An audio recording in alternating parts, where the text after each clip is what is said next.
So the other day I hit on some of the best Samsung phones you should buy in 2022. Now I actually want to hit on some of the worst Samsung phones you could buy in 2022. Now I will tell you, any phone that's like 5 years or older, I probably wouldn't recommend buying, including any like super old Galaxy S series, Galaxy A series, anything like that. But recently there's been a couple of phones that I'm even going to make videos about soon that I probably wouldn't recommend buying anymore. If you currently own them, then I would still recommend keeping them, but if you are planning on looking at them or planning on buying them, I probably wouldn't recommend doing it anymore. And these phones are devices that came out in 2018 and are pretty much older than that. So what some of these devices are, I wouldn't recommend buying a Samsung Galaxy S9 or a Samsung Galaxy S9 Plus anymore. Now, these devices when they first came out were actually pretty decent phones, and you can kind of still find them all over the place. Sometimes I see them advertised on eBay, and I think they're pretty decent phones in terms of hardware, but the problem is that the software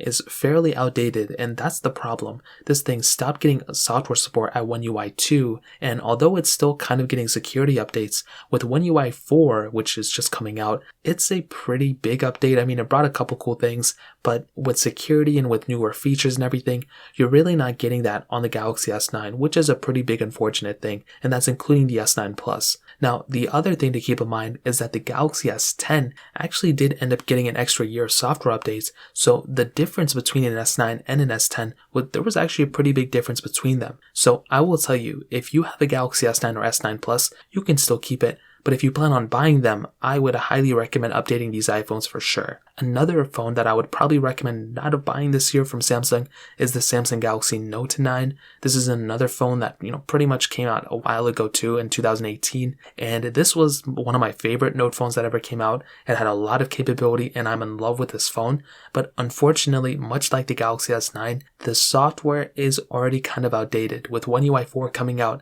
it does kind of make the Galaxy Note 9 in a weird situation. The hardware is great, the cameras are great, this thing has the USB-C port, headphone jack, micro SD card slot, S Pen, I mean, this thing has it all. Unfortunately, it's in a situation now where it just doesn't make much sense to buy it because you're already going to be buying an outdated device. If you currently own it or if you've owned it for a couple of years, that's kind of a different story. But if you are actively trying to buy it now, I honestly probably wouldn't recommend doing it. It just doesn't really make too much sense to me. So in terms of that, that's the other phone I would recommend not buying. And now this next one is a little interesting. The original Samsung Galaxy Fold. You can probably find these things for pretty decent values nowadays.